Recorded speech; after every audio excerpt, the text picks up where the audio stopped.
So I want to start by thanking Denis for putting together this great symposium so far, and Séverine for all the help. Also the technical team here at Collège de France, they're working so nicely that we don't even see them. It's like they're invisible. So I also want to warn you that I had prepared the talk sort of more general public, sort of less specialized, and I'm going to be different from all previous speakers in the sense that I'll be talking about invertebrate systems rather than vertebrate systems. And I'll be talking about post-embryonic development. So I work mostly with butterflies and other insects too. And development doesn't stop at the end of the embryo. You still don't have a butterfly. You go through all sorts of other stages, and very important things are happening in those. And I was very happy to hear Denis saying that he hopes that this will be the century that we care about variation. Because variation is indeed a universal property of all biological systems. Whatever phenotype in whatever species, if you compare individuals within one population, there will be differences. It's one sure thing that we have. These differences that I'll be talking about are mostly within species, so another level of variation. We've been hearing a lot about comparisons across fairly sometimes large distances, phylogenetic. I'm mostly concerned with sort of microevolutionary type of differences. Differences between individuals with one population, as Joost was pointing out to, are the raw material of natural selection, is what selection has to eventually derive differences across species that are then fixed. And there are many processes that we know contribute to this phenotypic variation. Mutation obviously introduces new genetic variants, development reads genotypes, makes phenotypes, and finally selection and other evolutionary processes filter phenotypic variation and leads to changes in frequency that happen across generations. Importantly, all of these processes are affected by the environmental conditions. Okay, I should be able to use this? No. That's why the environment there in green. So mutation, we very well know, it can be environmental dependent. Selection is obviously whatever phenotypes are fittest and will increase in frequency very much depend on the external environmental conditions. But also development doesn't always happen at the same in the same manner. So developmental rates and even developmental outcomes might depend on the environment. And there's beautiful examples of that. Maybe one of the most well-known would be the formation of castes in social insects, where being a queen versus being a worker very largely depends on how much and what you eat rather than what is in your genome. I've kind of put back this slide that I had removed for this talk in particular, again, going back to Denis, hoping for variation to be the topic of a lot of research. And it is already for quite a few years. There's a bunch of people trying to answer these questions of what is the genetic architecture of phenotypic traits? So how many genes? What are the relative contributions of different loci, allelic effects? Are these particular genes, for example, most likely, more often transcription factors versus structural proteins versus enzymes? Are there particular genes that recurrently appear as contributing to variation in different traits in different species? And I see Virginie Orgogozo, who is here, that has worked quite a lot on this, and even trying to make a catalog of what we know about the genetic basis of variation to identify these potential hotspot loci. Which gene functions? We've heard a lot about protein coding sequence versus regulatory sequence, but there's all sorts of questions that are being addressed. I'm not going to sort of pause a lot in them, except to say that it is still not very clear to what extent are the genetic bases of variants that we're finding within one population, so again, the raw material for natural selection, the same that are then fixed and that we study when we do comparative development and compare the bats with a mouse or any other comparisons that you care about. Okay. So in my work, I've been using different insect models, as I was telling you, and within this big umbrella topic of the genetic basis of variation and diversity, we have paused over some particular topics, developmental constraints. Joost talked a little bit about those. To what extent do the rules of development limit what is possible to make as a phenotype, and as such, the directions of natural selection? Evolutionary novelty, and we already heard about a bunch of novel traits, the necks in tetrapods or the wings in bats. But also this idea of phenotypic plasticity, that the external environment affects development.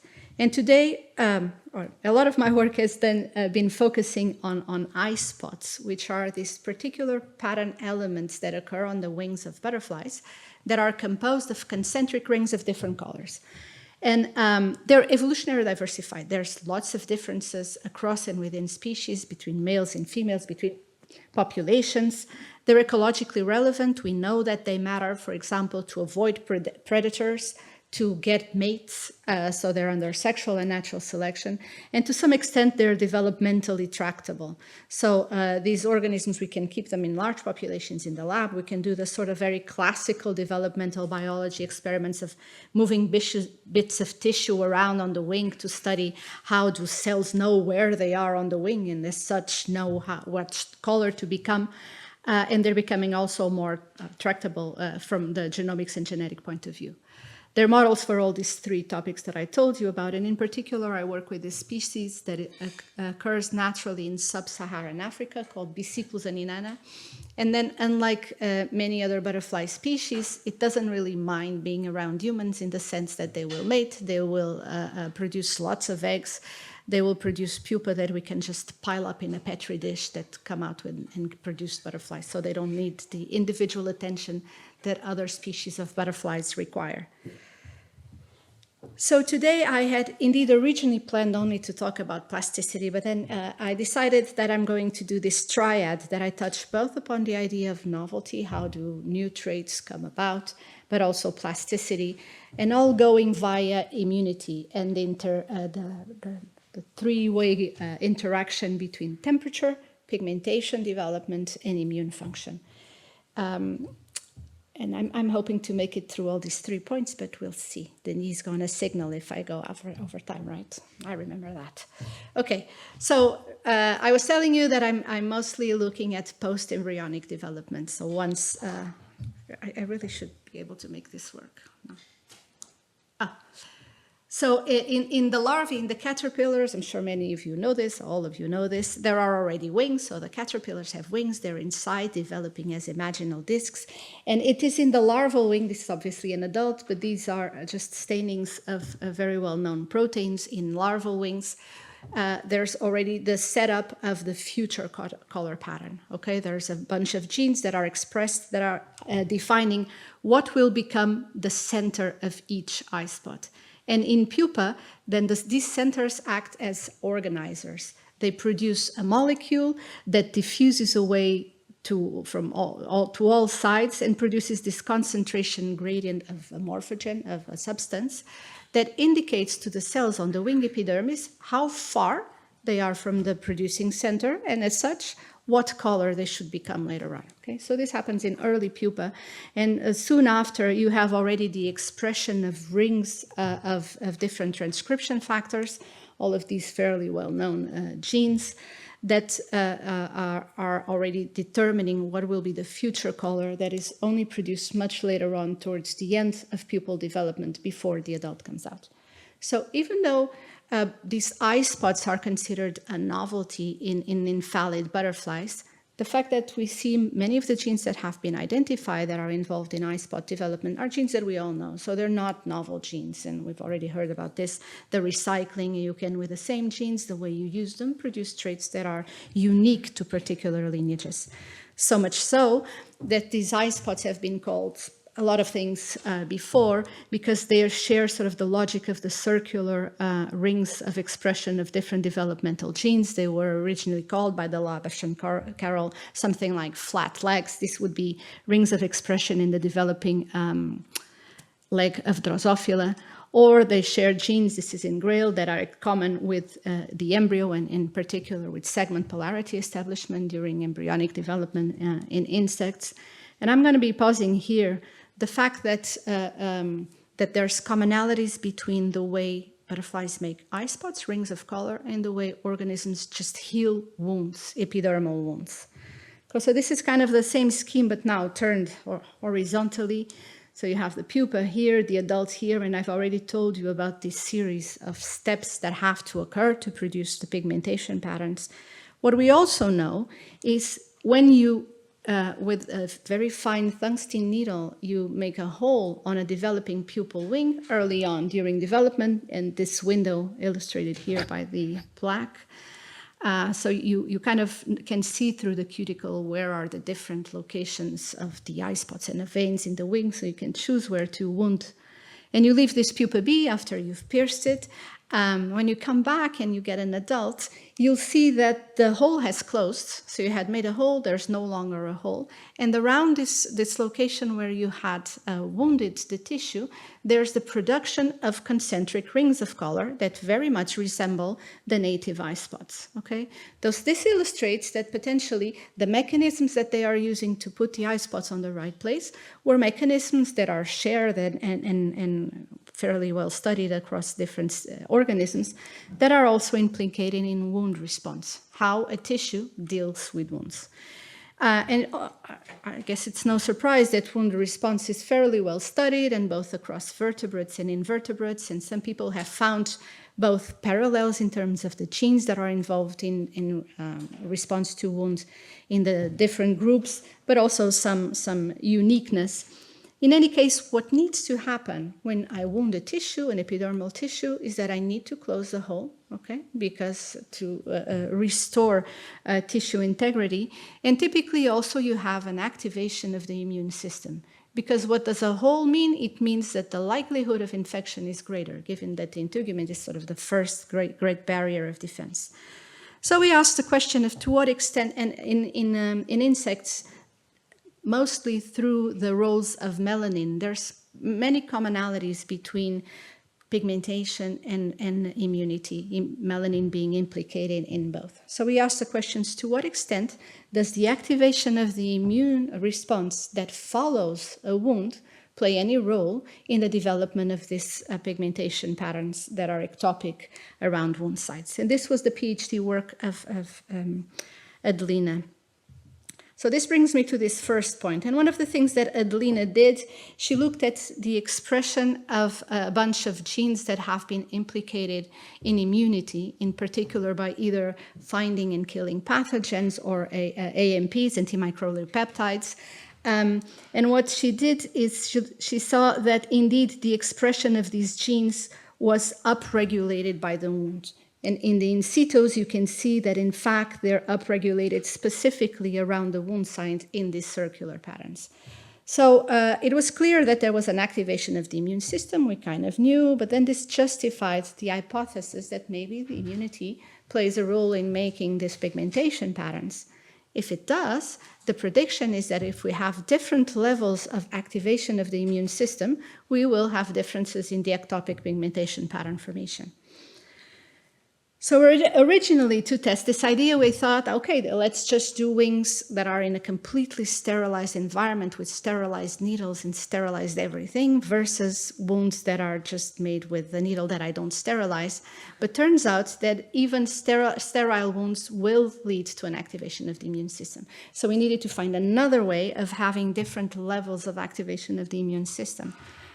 And so what Adelina then ended up doing was making the wound and then adding dead bacteria. So we heat kill our E. coli at different loads of bacteria, and with this hope to stimulate different levels of immune response. So she checked that indeed we were having stimulation of different levels of immunity in different ways. And in particular, you maybe don't see, but there's like little dots all over the place here, these melanotic spots that are often one of the responses to invading bacteria. Or again, the expression of two of those genes that I had shown you before, antimicrobial peptide gloverin and one of the melanogenesis gene, PALE, that are indeed expressed at higher levels as you go up in the level of immune activation. So then we wanted to see, so if I make a wound and I make do I affect ectopic eye spot formation? One of the possibilities is that I affect the probability there is an ectopic, because the wound doesn't always result in an ectopic. But in fact, for all of the treatments, there was no difference in the proportion of the individuals that made these concentric rings of color around the wound versus the ones that didn't, are these little bits here. So the majority did. So no effect on the likelihood of inducing pigmentation patterns. But if we went and measured the ectopic eye spots, so what we see here is a wing that has been operated from the 4 different treatments that are also represented here. They're still there. And we measured the size of these induced patterns. And indeed, there were significant effects. So the higher stimulation of the immune system, the higher immune challenge, the larger the ectopic eye spot that was being produced around the wings. Obviously, the question, yours and the reviewers, what are the genes or what are the mechanisms that are involved? The fact of the matter is that there are a lot of molecular players involved in wound healing and wound response and in immunity. We had looked at those particular genes just to see that there was immune activation. It's hard to imagine that any of those plays any particular role. We do have sort of a favorite candidate would be J&K signaling, because we know this is a signaling pathway that regulates the expression of what are believed to be those morphogens that underlie eye spot formation, but we have not tested it. But there's also all sorts of other things happening. There's calcium signals coming out of wound sites. There are physical factors, like just because you interrupt the integrity of the membrane, you interrupt surface tension. And there's obviously cellular components and the recruitment of cells to the wound sites. Okay. So I told you that wounds with a tungsten needle result in these eye spots whose size depends on how much you challenge the immune system. And as Adelina was doing this work, and she was putting her butterfly wings after she imaged them in envelopes, she started noticing that she also saw effects on pigmentation patterns on the other side of these wings. So this is the dorsal side, this is the ventral side, just the other side of the wing, and also on the hind wings. Okay, so it appeared that the stimulation of the immune system was having systemic effects also in the native eye spots. So this brings me to the second point. I've made it so far. And why this was particularly interesting for us, I'm going to tell you, it's because these eye spots are a model for thermal plasticity. We know that the size of those eye spots very much depends on the temperature at which development occurs. But before I go into that, so first we wanted to see if the effect of the simulation of the immune system was also obtained instead with dead bacteria, if you just add a component of bacterial walls that is very often used in lab conditions, LPS, to stimulate the immune system. And indeed, she sees a difference. And also, if you were doing, so this is with LPS, this is without, it's a shame it's the other way around. Or if you would also see a difference in the native eye spot size when you did wounds that were not on wings. So it was not wounding wings, rather just wounding the thorax of the butterflies and depositing both gram-positive and gram-negative bacteria. And indeed, she found this effect to be prevalent. So I've shown you this too before. These are just a detached forewing and hindwing of a wound to which Adelina added PBS, or wound with E. coli.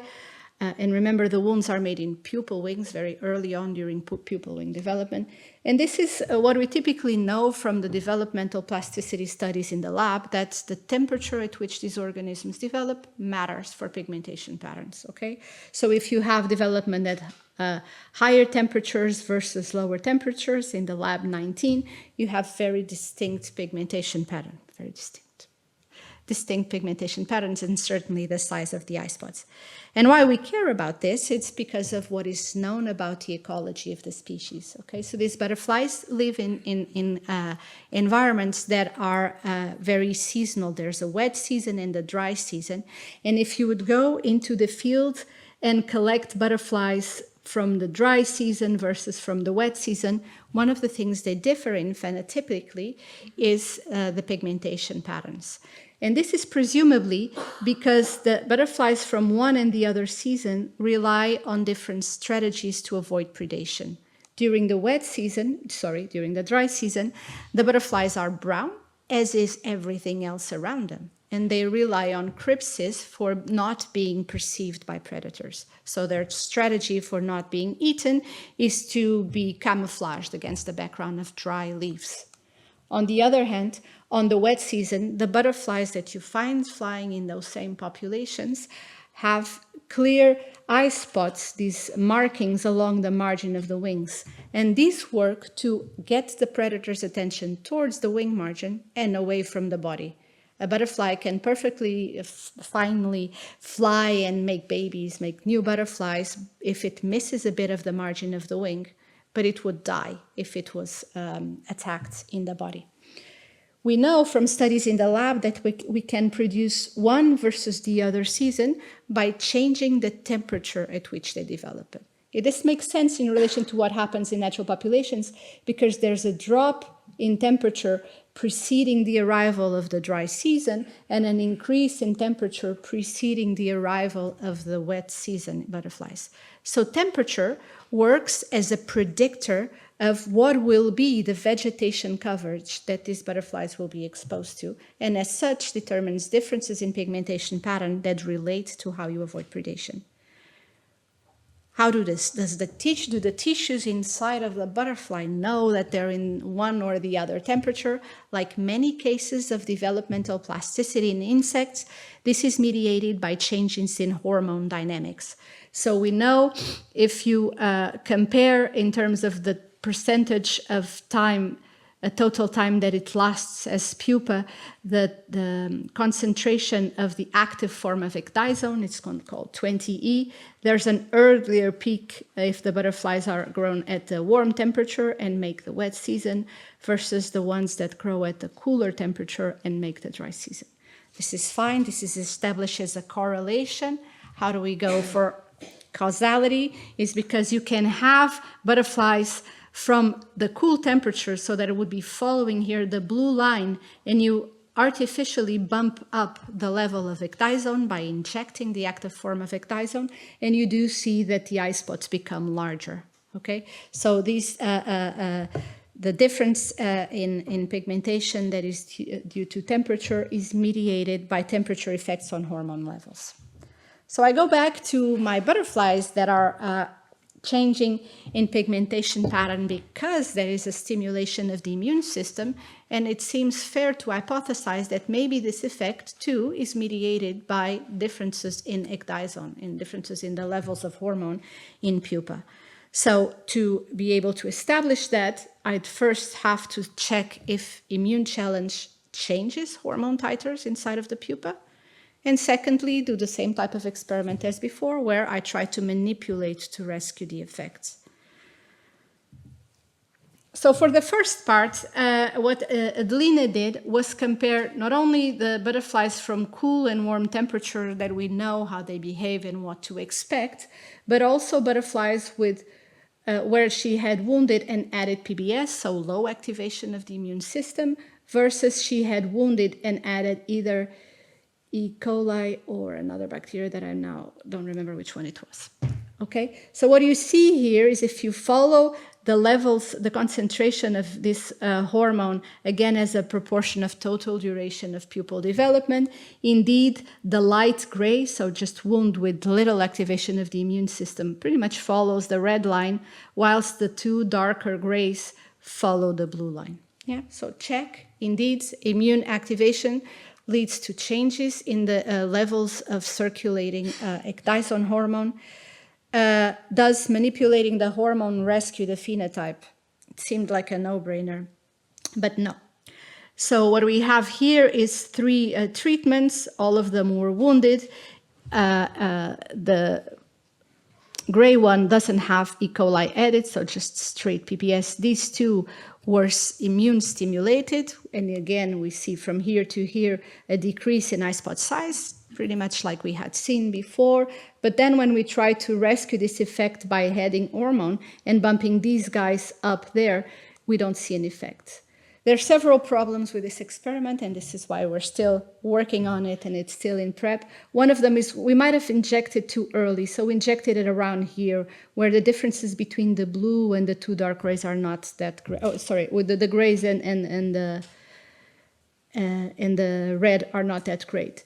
And secondly, we had very, very high mortality, which is illustrated by here, how many survived out of how many we injected, and we don't know how much that might be confounding our effects.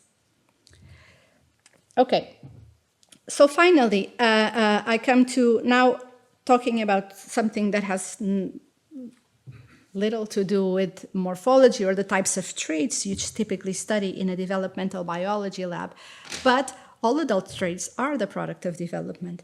And in fact, and I'm going to guess that Nathalie is going to be talking about syndromes because it's in the title. So in these butterflies, there's seasonal plasticity. I told you about pigmentation patterns, but that's obviously not the single trait that changes across seasons or changes when you change the temperature during development.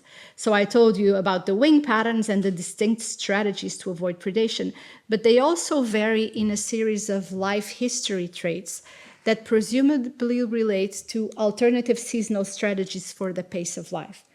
Pretty much, these guys live fast and die young, and if you go to a natural population in the wet season, you can go through several generations of butterflies that are brightly colored.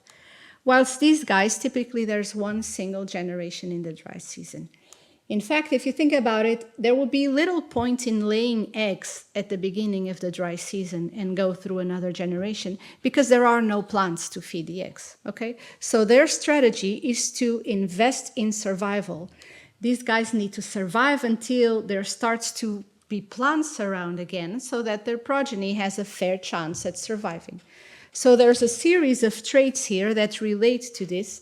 And we also pondered about immunity. It would make sense to us that there would be a thermal plasticity also in immune function, because the guys from the dry season, from the cooler temperatures, need to be better equipped to survive until the end of the season if they're leaving any progeny. Yes? So, so this was the hypothesis. And this was the PhD work of Yara Rodrigues, co-supervised with David Dunot, who's an evolutionary parasitologist. And if indeed the developmental plasticity in how soon you can reproduce is accompanied by developmental plasticity, thermal plasticity in immune function, in particular, we expect that the dry season butterflies, so these guys, the ones that really need to make it until the end of the season, would have better immune function, would be better capable of surviving when they are infected. So the type of experimental design is that you have butterflies developing at different temperatures that produce the dry season, the wet season. Then we put them at a common temperature, inject them this time with living bacteria that will effectively not only stimulate the immune system, but establish an infection, and then check daily for death. A lot of fun. And so if the guys that have better immunity will have a survival curve like that. So you start here with everybody's alive, and as the days progress, you start having death. And our prediction was that the ones shown in blue would be better able to survive and fight infection. And indeed, yes. This is what we have seen, but only for females. So females are shown in circles, males in squares. I know, not very original.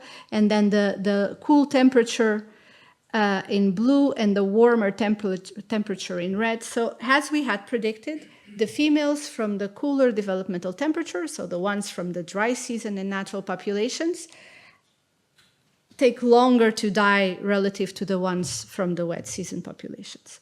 On the other hand, we don't see any effect for males.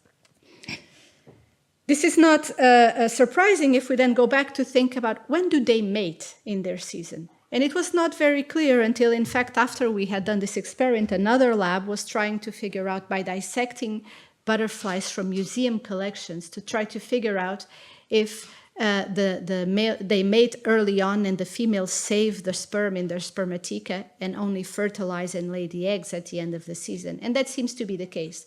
So it is not very relevant that the males survive until the end of the season, as long as they have mated before and left the females with the sperm, and then they can die, they survive and lay the eggs later on. because David is an evolutionary parasitologist, we've been interested in trying to figure out to what extent are these differences in survival against infection due to changes in resistance versus tolerance, which is like a whole can of worms. And for that, we've been measuring bacterial loads inside individual butterflies that are shown here as dots, trying to fit a model to the data and try to identify how the different parameters of the typical lag curve that characterizes bacterial growth either in a petri dish or inside the hosts are affected by the developmental temperature. But this is work still in progress. So I did manage to talk about all of this, and this triad of temperature, pigmentation, and immunity, which is really curious because we have things affecting each other in all sorts of ways, and it's kind of this summary that I've shown you. Developmental temperature during both larval and pupal wing affects both adult pigmentation and immunity, whilst the immune challenge of pupa affects pigmentation. What we do not know is the mechanisms, and we're looking into that right now, or even the evolutionary consequences. In particular, the effect of immune challenge on wing pigmentation leaves a very tantalizing, cute ecological hypothesis, would be that butterflies carry on their wings information about what is their past infectious history, and thus could be used potentially as a honest signal in sexual selection, that they've survived infection, they're still around, so maybe they have good genes. Or if you think about sexually transmitted diseases, maybe a sign that I don't want to mate with you because you are infected and might transmit to me. So these are sort of hypotheses that we're playing with. I've said this already. Okay, so I want to thank in particular these three people that were the most actively involved in the work that I've presented. Former lab members that worked on either of these topics, novelty or plasticity, the current lab members, collaborators, and the funding institutions. And thank you for your attention.